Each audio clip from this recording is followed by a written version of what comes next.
আসসালামু আলাইকুম। নুসাইবার রান্নাঘরে সবাইকে স্বাগতম। সবাই কেমন আছেন? আল্লাহর রহমতে আমিও ভালো আছি। আবার একটি নতুন রেসিপি নিয়ে হাজির হলাম।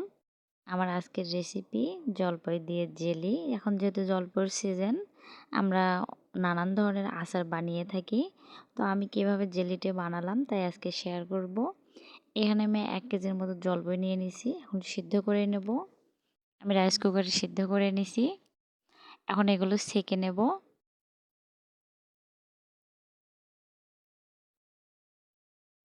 ছেঁকে এখানে আমি টক পানিটা আলাদা করে নিছি। আর এগুলো আমি ফেলবো না, এগুলো দিয়ে আলাদাভাবে আচার বানাবো। যে টক পানিটা ছিল এখানে আর কিছু আমি পানি দিয়েছি কড়াইতে। দিয়ে দেব দারচিনি, দিয়ে দেব সাদা এলাচ, 2-3 পিস তেজপাতা। এখন একটু নেড়ে নেব।